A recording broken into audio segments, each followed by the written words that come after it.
Once upon a time, there was a very big store with 3,000 girls working there. One of these girls was named Macy, and she was 18 years old. She worked in the part of the store where they sold gloves for men. While working there, Macy learned about two kinds of people, the men who came to buy gloves, and the women who bought gloves for the men they cared about.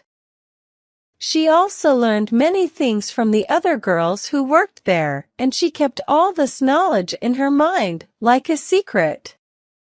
Macy was a very pretty girl. She had blonde hair and a calm way of carrying herself, like a lady who bakes delicious butter cakes. She stood behind the counter in the store, and when customers came to buy gloves, they thought she looked as lovely as Hebe, the goddess of youth. Some even wondered if she had the wise eyes of Minerva. When the supervisor wasn't looking, Macy enjoyed chewing tutti frutti gum. But when he was watching, she looked up at the sky and smiled gently. This was her special smile, the one she used when she wasn't working. But it's important to know that you should avoid this kind of smile unless you have a tough heart, like a superhero, lots of candy, and a liking for romantic games. The supervisor was like a boss in the store, and he had rules about how the girls should act. He would sometimes give sweet looks to pretty girls. Not all supervisors were like that, though. Some were very old, like over 80 years old, as the newspapers had recently mentioned. One day, a man named Irving Carter came into the store. He was a painter, a millionaire, a traveler, a poet, and he loved driving cars. He didn't come to the store because he wanted to, but because he had to. His mom was busy looking at statues, so he wandered over to the glove counter to pass the time. He really did need some gloves because he had forgotten to bring his own. As he got closer to the glove counter, he realized something strange was happening. There were some guys in fancy clothes trying on gloves and making the girls giggle and flirt with them.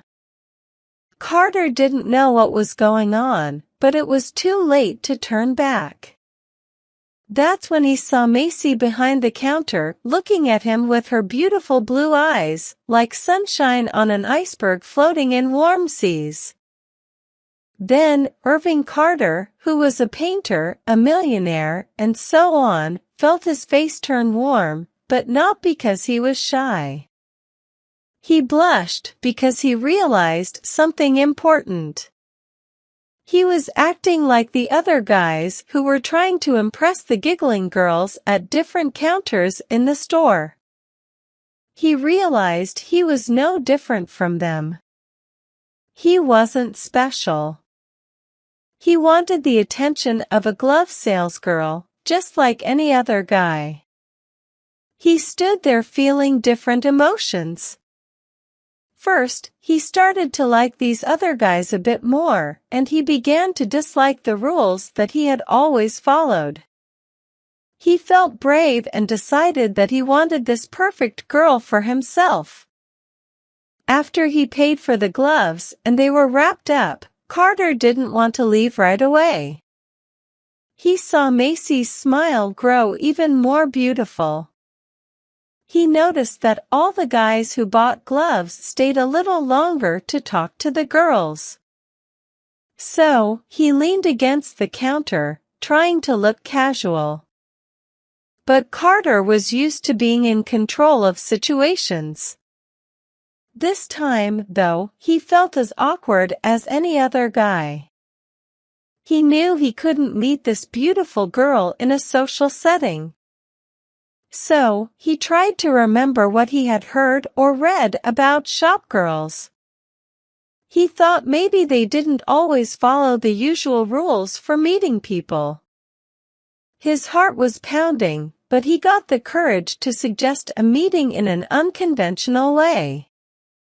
After making some friendly small talk, he placed his card next to her hand on the counter and said, "I hope you don't mind if I'm a bit bold. I really want to see you again. Here's my name, and I assure you I have a lot of respect for you. Can I hope to become your friend? Can we meet again?" Macy knew about men, especially those who bought gloves. Without hesitation, she looked at him with a friendly smile and said, "Sure, I think you're okay. I usually don't go out with strangers, though. It's not very proper. When do you want to see me again?" Carter replied, "As soon as possible. If you don't mind, can I come to your home?" Macy laughed and said, "Oh, no way. If you could see our small apartment. There are 5 of us in just 3 rooms. My mom would be shocked if I brought a gentleman friend there." Carter quickly responded, "Okay, anywhere you like, wherever is convenient for you." "Hey," Macy said with a bright idea, "I think Thursday night will work for me. How about you meet me at the corner of 8th Avenue and 48th Street at 7:30? I live very close to that corner. But I need to be back home by 11. My mom never lets me stay out after 11. Carter agreed gratefully to the plan and then hurried to find his mother, who was busy choosing a bronze statue of Diana. A fellow salesgirl, with small eyes and a blunt nose, came over to Macy with a friendly grin. "Did you impress the fancy guy, Maze?" she asked casually. "He asked if he could come see me," replied Macy, feeling important as she tucked Carter's card into her blouse. "Permission to visit," repeated Small Eyes with a laugh. "Did he mention anything about dinner at a fancy place like the Waldorf and a ride in his car afterward?" "Oh, stop it," said Macy, tiredly. "You've been used to fancy things, I guess.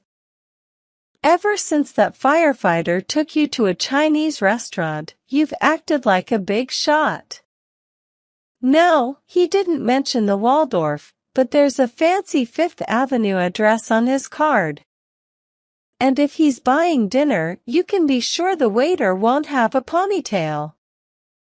As Carter drove away from the biggest store with his mother in his electric car, he felt a dull ache in his heart.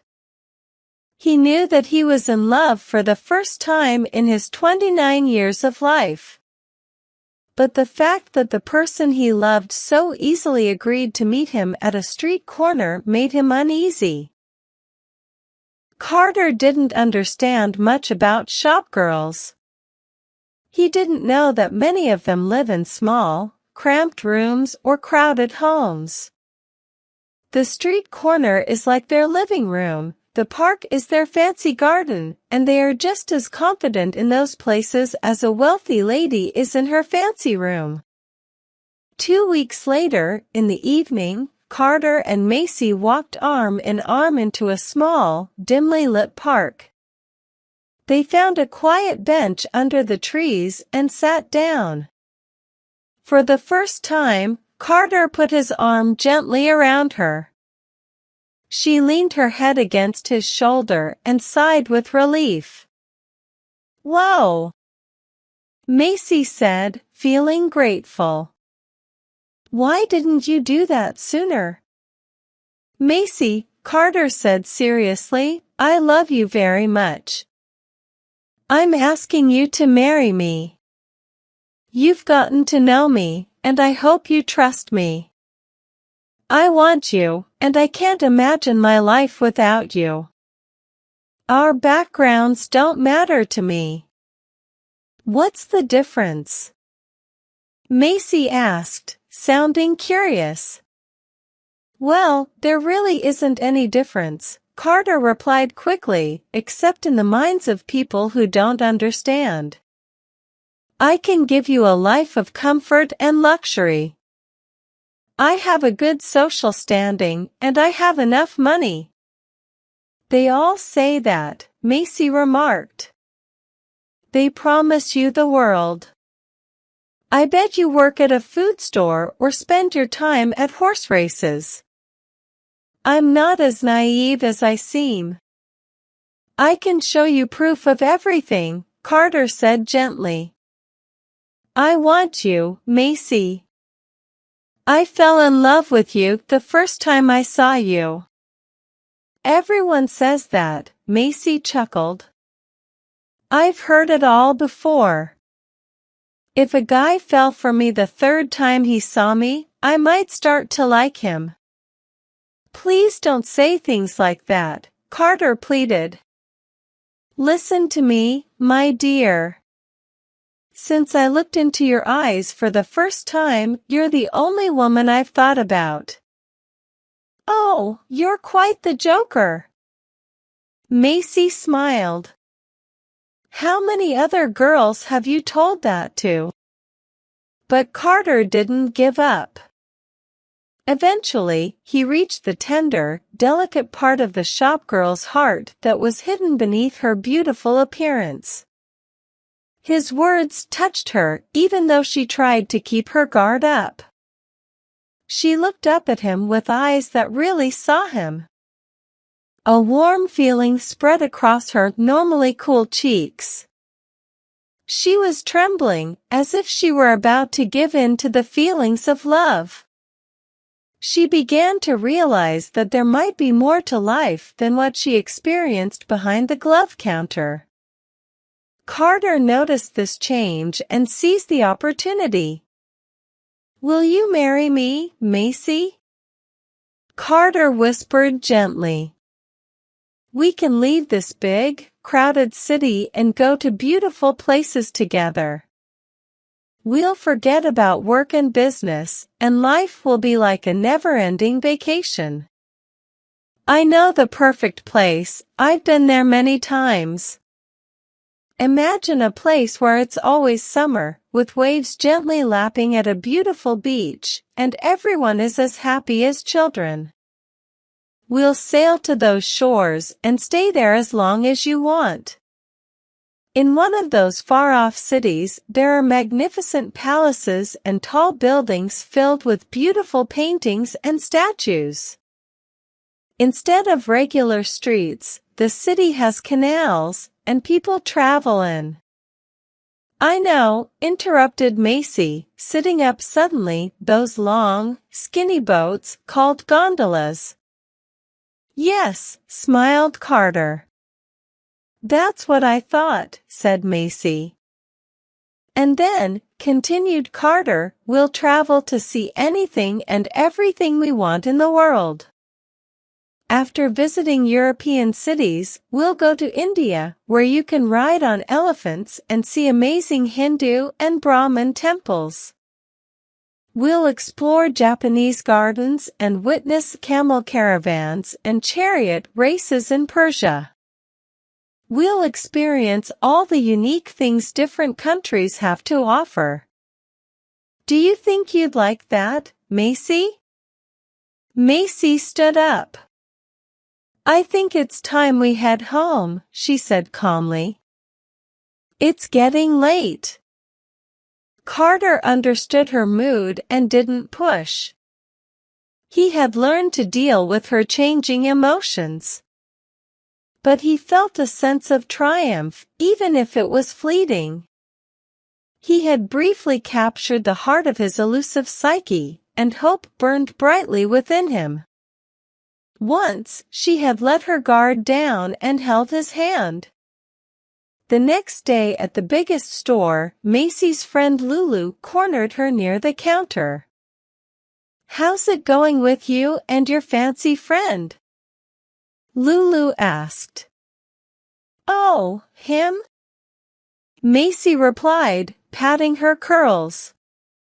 He's out of the picture now. You won't believe what that guy wanted me to do. Join the theater? Lulu guessed eagerly. Nope, he's not that generous, Macy chuckled. He wanted me to marry him and go on a honeymoon to Coney Island.